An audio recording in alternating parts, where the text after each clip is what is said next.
No século VII, enquanto romanos e persas travavam uma guerra de proporções imensas e colocavam suas próprias existências em risco, poucos teriam imaginado que mercadores do deserto do Hijaz, na Arábia, estavam prestes a lançar uma revolução mundial.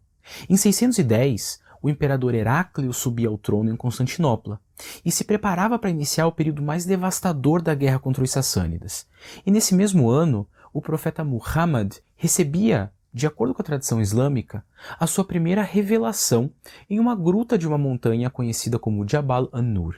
Quando a guerra romano-persa se encerrou em 628, Muhammad havia assinado um tratado de paz com seus inimigos, os Quraysh, e estava pronto para conquistar a cidade de Meca e unificar toda a Arábia sob o Islã. Quando Heráclio morreu em 641, o movimento islâmico já havia conquistado o Levante e se espalhava pelo Egito, pela Mesopotâmia e pela Pérsia. Então, na metade do século VII, aqueles antigos mercadores do Hijaz já haviam estabelecido uma força verdadeiramente imperial, conhecida como Califado, e o Islã já havia se tornado uma religião fundamental para a história da Afro-Eurásia.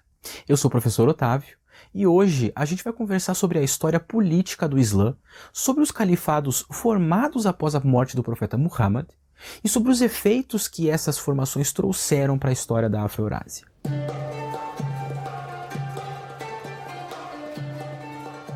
Quando o profeta Muhammad morreu em 632, as forças árabes, unidas pelo Islã, já eram consideráveis. Por isso, a sucessão política dessa nova força era uma questão muito sensível, e os habitantes de Medina, que haviam recebido Muhammad durante a Híjra de 622, conhecidos como Al-Ansar, se reuniram para debater quem seria o novo líder. Houve polêmica durante o encontro, mas o sogro de Muhammad, Abu Bakr, foi escolhido como Khalifa, um termo árabe que significa sucessor.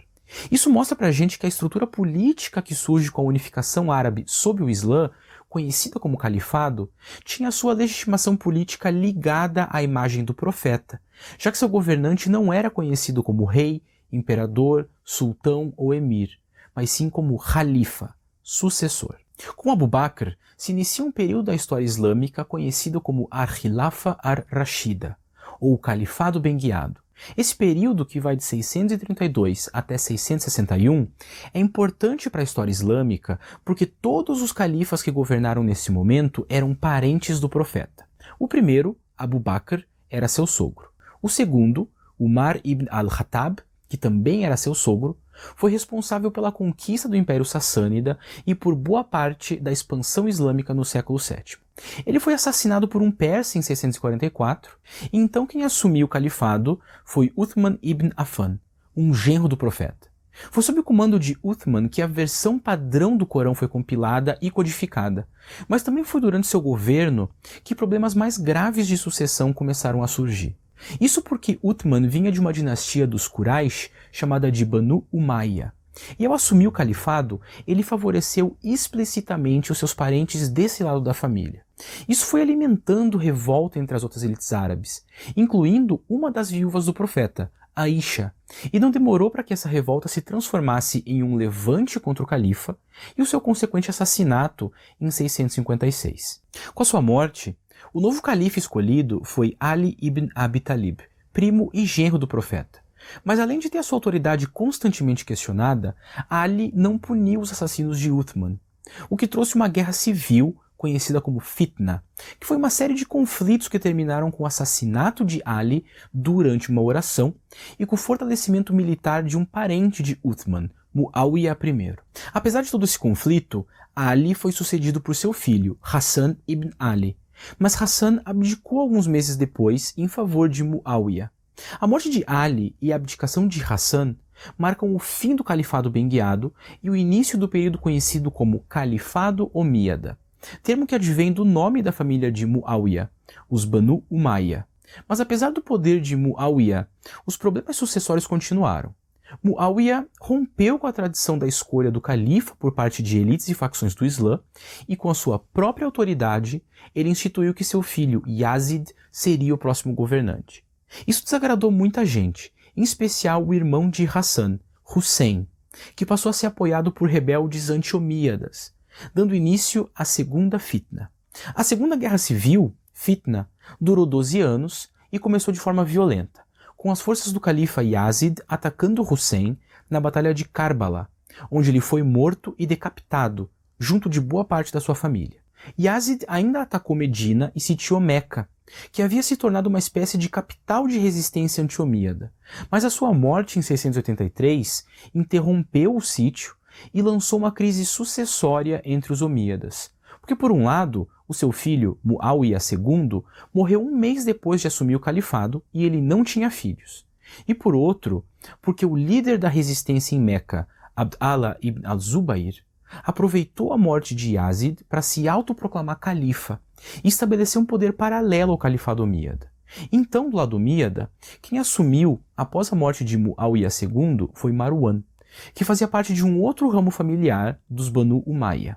Ele governou por menos de um ano, mas ele conseguiu colocar os seus filhos em posições de poder. Abdalaziz ibn Marwan se tornou governador do Egito.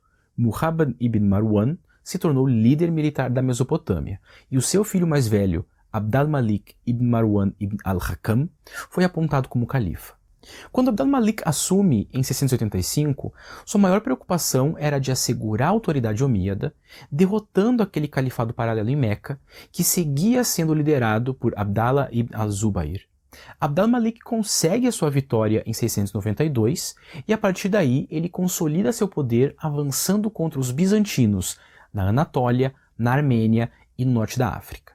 Com a derrota de Abdallah ibn al-Zubayr e com os avanços territoriais, a segunda fitna se encerra e Abd al-Malik garante a autoridade omíada e transforma o califado em uma verdadeira estrutura imperial, dotada de administração complexa e, acima de tudo, dotada de um sistema sucessório baseado na hereditariedade, algo que Muawiyah I, fundador da dinastia omíada, tentou fazer, mas encontrou a resistência que resultou justamente na segunda fitna.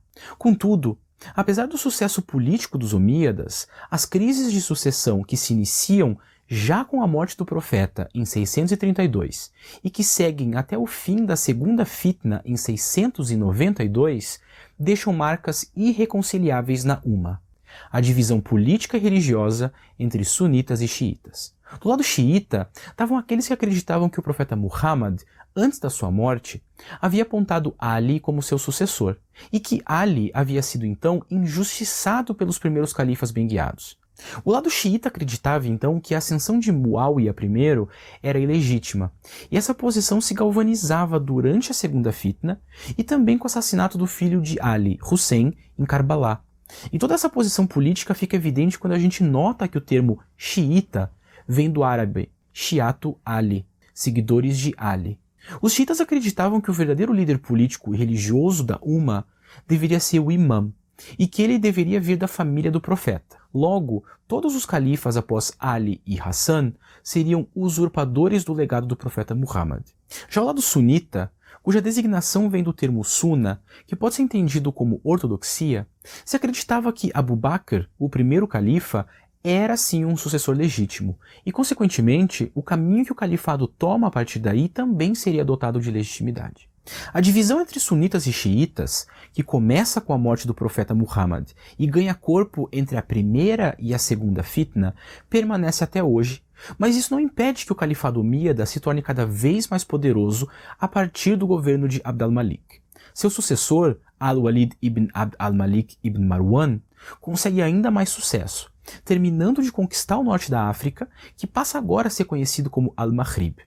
Ele também conquista a parte da Península Ibérica, que passa a ser conhecida como Al-Andalus, o norte da Índia, que recebe o nome de Sind, e a região da Transoxiana na Ásia Central, que hoje corresponde a partes do Uzbequistão, do Tajiquistão, do Cazaquistão e do Quirguistão. Com essas conquistas, o califado omíada atinge a sua maior extensão, e os tributos conseguidos com a guerra permitem que Al-Walid comece um imponente plano de construções, que inclui a grande mesquita de Damasco e a mesquita de Al-Aqsa, em Jerusalém.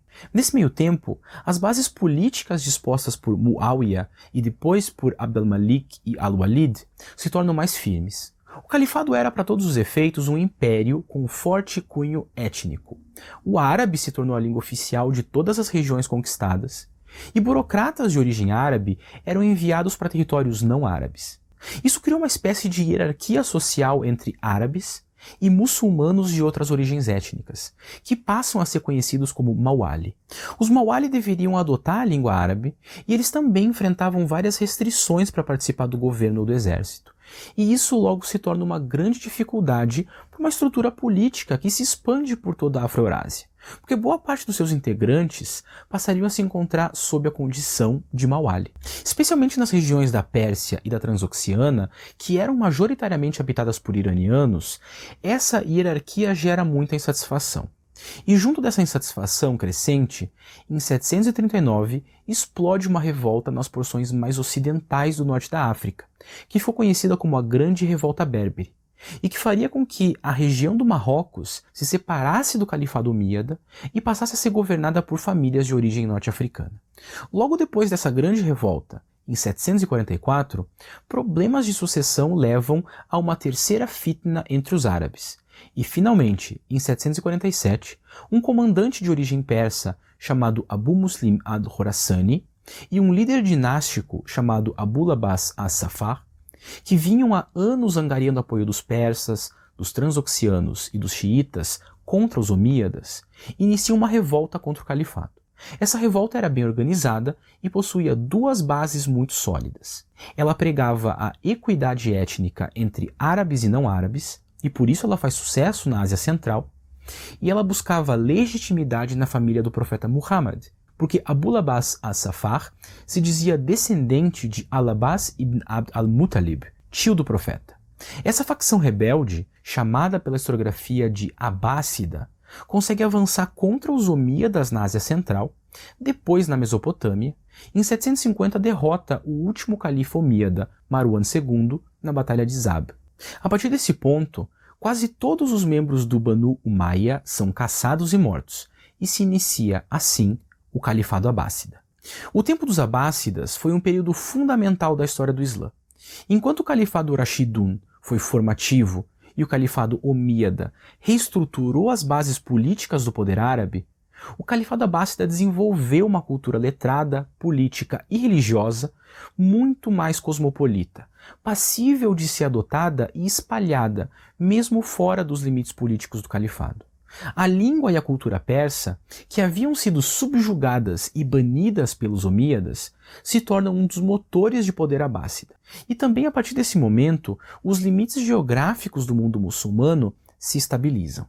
Esse movimento cultural dos abássidas se inicia já com Abu Ja'far Abdallah ibn Muhammad al-Mansur, o sucessor de Abul Abbas as-Safar, que foi o primeiro califa abássida. Al-Mansur construiu uma nova capital, Madinat as-Salam, Cidade da Paz, também conhecida como Bagdá, e ordenou um intenso processo de traduções de obras persas, indianas, gregas e latinas para o árabe, o que fez com que assuntos como astrologia indiana, administração sassânida e medicina greco-romana fossem rapidamente incorporados ao ambiente intelectual abássida. Esse processo continua e se torna ainda mais intenso com o sucessor de Al-Mansur, seu filho Al-Mahdi. Al-Mahdi faz de Bagdá uma das cidades mais importantes e populosas do mundo, recebendo imigrantes de várias partes e se tornando o lar de muçulmanos, cristãos, judeus, hindus e zoroastristas. Ainda que Al-Mansur e Al-Mahdi tenham sido fundamentais na criação do ambiente cultural e intelectual do Califado Abássida, talvez o grande símbolo desse movimento seja o califa Harun ar-Rashid, que é considerado pela historiografia como o pai da Era de Ouro do Islã, um período de alguns séculos em que a cultura, as artes e o conhecimento científico floresceram tanto que o Islã poderia ser considerado um dos motores intelectuais da Afro-Eurásia, junto do confucionismo e do budismo chinês. E Harun ar-Rashid é considerado uma espécie de pai dessa Era de Ouro porque ele funda a Bait al-Hikmah, a Casa da Sabedoria, uma biblioteca que logo se transformaria em um polo intelectual cosmopolita até a sua destruição em 1258. Contudo, ainda que os abássidas tenham gestado uma cultura islâmica muito globalizada e intelectualmente significativa, no campo político os sucessos foram menos impressionantes, e o califado foi perdendo territórios gradativamente. O primeiro deles foi Al-Andalus, que se torna refúgio de Abd al-Rahman, um dos poucos sobreviventes do massacre abássida contra os omíadas, e que funda o Emirado de Córdoba, que em 929 se tornaria o Califado de Córdoba, uma força independente dos abássidas, mas atrelada a um passado omíada. Em seguida, partes do norte da África e da Transoxiana também se tornariam independentes sob novas dinastias políticas, como os Fatímidas no Egito, os Samânidas na Ásia Central e os Safáridas na Pérsia. E na virada do primeiro para o segundo milênio, turcos e mongóis se mostrariam um grande desafio para os abássidas, da mesma forma que eles o foram para os bizantinos. Essa discussão foi centrada nos primeiros califados do Islã, em especial o Omíada e o Abássida, que precedem uma fragmentação política que ocorre na virada do milênio e que precedem também a chegada de novos desafios, como os sultanatos turcos e as forças cruzadas, algo que a gente vai discutir no próximo vídeo. O Califado Omíada foi marcado pela arabização dos territórios islâmicos, pela hierarquia social baseada na extração étnica e pela divisão mais explícita entre sunitas e xiitas. Já o Califado Abássida, ele pode ser entendido como um momento de abertura étnica, de cosmopolitanismo islâmico e de influência crescente da cultura letrada persa nas estruturas do califado.